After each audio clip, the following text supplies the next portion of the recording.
Hallo und herzlich willkommen zurück zu einer neuen Folge Skriba TV. Heute mal wieder im Studio mit knackigen Informationen zum Thema Stoßdämpfer. Also gar nicht lange schnacken, loslegen. Ja, Thema Stoßdämpfer. Ich denke, da haben die meistens als erstes, wenn sie darüber nachdenken, hier das Ding im Kopf. Stimmt natürlich auch, die Feder ist natürlich eine Komponente davon. Die zweite wichtige Komponente ist aber der sogenannte Schwingungsdämpfer. Sieht so aus, der in der Regel dann, ich hole mal jetzt das schwere Ding hier hervor, mit der Feder hier so kombiniert ist. Das Problem bei der ganzen Geschichte, das muss man nämlich erstmal in den Kopf kriegen. Es geht gar nicht beim Stoßdämpfer darum, den Stoß zu beeinflussen, sondern die Wirkung des Stoßes. Und dafür brauchen wir eben diesen Schwingungsdämpfer. Also ist Schwingungsdämpfer eigentlich sogar das bessere oder richtigere Wort als Stoßdämpfer. Man muss sich das so vorstellen, hier so eine Feder, mit dem schweren Brocken kriege ich das natürlich nicht hin, aber denkt euch jetzt mal diese kleine Feder an einem Spielzeug, so Wackeldackel, was auch immer Gedöns, wo ihr, sag ich mal, den Kopf an so einer Feder befestigt habt und wenn ihr den so anditscht bzw. eben stoßt, wird die Feder schwingen und schwingen und schwingen und schwingen und unter Umständen sogar in einer halben Stunde noch schwingen. Das ist nämlich bei einem Auto natürlich fatal, wenn diese Feder immer weiter schwingen würde und die Amplitude immer so weiter entsprechend geht. Dafür brauchen wir eben diesen Schwingungsdämpfer, der diese Wirkung des Stoßes immens beeinflusst und eben abdämpft. Hätten wir eben nur beispielsweise jetzt hier so eine Feder im Auto, würden die Reifen auf und ab gehen wie ein Gummiball.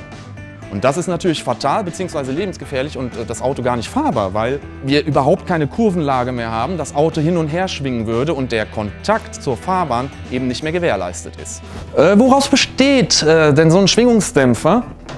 Hat im Prinzip mal ganz grob 3 Komponenten. Wir haben also hier diesen Zylinder, wir haben die Kolbenstange und wir haben in dem Zylinder einen Kolben drin. Aber wenn ich jetzt hier anfange, das so zu erklären, weißt du was?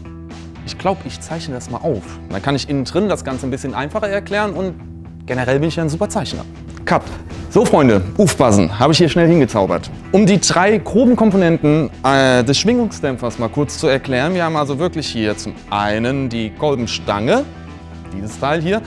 Die Kolbenstange ist dann eigentlich direkt mit der Karosserie verbunden und hier unten dann bei dem Teil direkt mit der Radaufhängung. Innerhalb dieses Zylinders haben wir halt eben hier noch einen Kolben drin, der diesen Zylinder mehr oder weniger in 2 Teile separiert. Wir haben innerhalb dieses Zylinders, ich stelle das Teil mal gerade ab, innerhalb dieses Zylinders haben wir, kann Gas sein, kann Luft sein, in der Regel ist es aber ein Öl bzw. Hydraulikflüssigkeit, die diese 2 Kammern voneinander trennt. Und in diesem Kolben haben wir halt 2, ich sag jetzt mal Bohrungen bzw. Öffnungen drin, durch die der Unterschied zwischen den beiden Kammern entsprechend reguliert werden kann. Meistens hat man dann hier auch noch so ein kleines Ventil, das entsprechend auf der rechten Seite beispielsweise öffnet, sobald die Kontraktion kommt, dass von der einen Kammer das Öl in die andere fließt bei der Kontraktion und wenn sich das Ganze wieder extrahiert, das Ganze über das Ventil geregelt wird und das Ganze sich wieder auseinanderzieht. Ich habe das hier mal so versucht ein bisschen darzustellen, dass vielleicht ist oftmals so, dass die eine Kammer oder die eine Bohrung und die andere Bohrung unterschiedliche Größen haben. Hat damit zu tun, dass man vielleicht im ersten Moment bei dem Stoß eine schnellere Kontraktion hat und bei dem Release, sage ich jetzt mal, einfach eine kürzere oder eine langsamere Version. Dass man wirklich erstmal so einen Moment hat und dann langsam dieses Pff, dass das Ganze sich auseinander, warum sage ich Pff? Nein, also dass das Ganze auseinander irgendwie so geht und wieder zurück sich fährt und das entsprechend ein bisschen langsamer und komfortabler vonstatten geht als so eine sofortige, ruckartige Reaktion. Das ist eben der große, wichtige Punkt, den man bei Stoßdämpfern mal auf dem Schirm haben sollte. Sollten wir eben dieses System nicht haben, wie gesagt, Hydraulikflüssigkeit, Öl, bei den sportlicheren Versionen und den tiefer gelegten ist es meistens sogar Gas. Hätten wir eben dies nicht und nur die Feder, würde der Reifen sofort den Fahrbahnkontakt verlieren und die Fahrsicherheit wäre nicht mehr gewährleistet. Ein Stoßdämpfer ist also einer der sicherheitsrelevantesten Aspekte des Autos und ist nicht einfach nur für den Popometer und den Komfort gedacht, sondern wirklich für die Sicherheit des Autos und für die Sicherheit des Fahrverkehrs. Sollten wir hier also ein Problem haben, dazu komme ich dann gleich, woran man das unbedingt erkennen kann unter Umständen, ist das Auto wirklich, also bringt man sich selber in Lebensgefahr, schlicht und ergreifend. Um das Ganze vielleicht nochmal grafisch besser darstellen zu können, sage ich jetzt einfach mal, hätten wir nur eben die Feder und nicht den Schwingungsdämpfer, würde die Amplitude, also die Schwingung der Feder, gleichmäßig so weitergehen. Ja, also so in etwa. Der Schwingungsdämpfer ist eben dafür zuständig, dass wir eben nicht diese Schwingung ständig und fortlaufend weiter haben. Das können wir natürlich im Straßenverkehr eben überhaupt nicht gebrauchen, sondern dass die Amplitude sich sofort verlangsamt und quasi diesen Weg geht. Das brauchen wir natürlich, um nochmal ganz klar darzustellen, ist nicht einfach ein Fahrkomfortding, sondern absolut sicherheitsrelevant. So mal ein paar grobe Informationen bezüglich Stoßdämpfern oder Schwingungsdämpfern.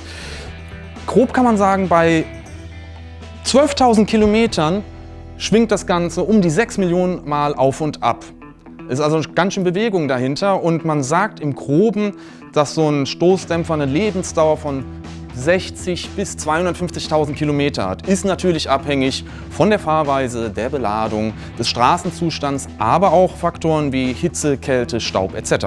Und natürlich habt ihr recht, wenn ihr sagt, 250.000 Kilometer ist jetzt keine kleine Lebensspanne.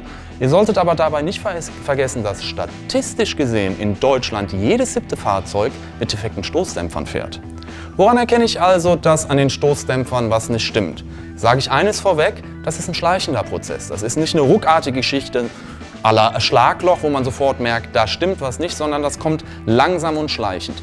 Natürlich eine erste und wirklich offensichtliche Sache ist, wenn man da mal reinschaut in den Radkasten und so weiter und da tritt eben aus dem Zylinder hier Flüssigkeit aus, das Hydrauliköl, dann ist natürlich hundertprozentig was verkehrt.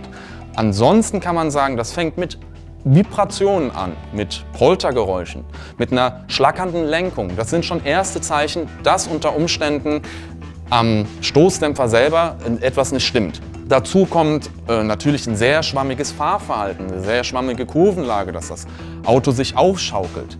Auch beispielsweise bei Vollbremsung, sage ich jetzt mal, wenn man richtig ins Eisen geht, dass man da eine unterbrochene Bremsspur hat, weil eben der Kontakt mit dem Fahrbelag nicht mehr komplett gegeben ist und das Auto bzw. der Reifen halt hin und her flackert, weil der Stoßdämpfer eben entsprechend nicht mehr arbeitet.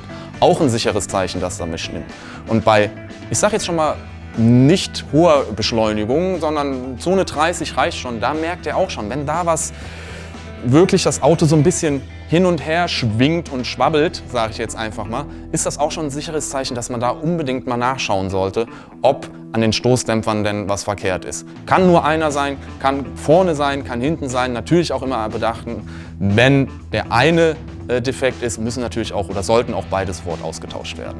Beachtet also bei der ganzen Geschichte, dass wir hier nochmals, ich betone es immer und immer wieder, eine sicherheitsrelevante Komponente hier an dem Auto haben und sollte da am System was nicht stimmt, habt ihr automatisch auch das Problem, dass beispielsweise Fahrhilfesysteme wie ABS oder ESP genauso schlecht funktionieren bzw. gestört sind, weil das Ganze miteinander schon extrem abhängig ist. Ja, wie zu Anfang versprochen, knackige Informationen zusammengepresst in der kurzen Episode zum Thema Stoßdämpfer. Ich denke, ich habe soweit in der Theorie mal kurz das alles angeschnitten.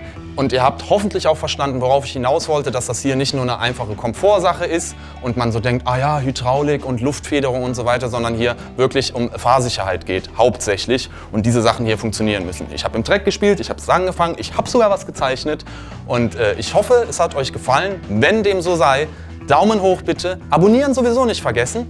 Und falls ihr eben Fragen habt, haut sie in die Comments rein. Ich versuche gerne, das entsprechend schnellstmöglich zu beantworten. Also, wiederhauen, reingehauen, auf bald. Macht's gut.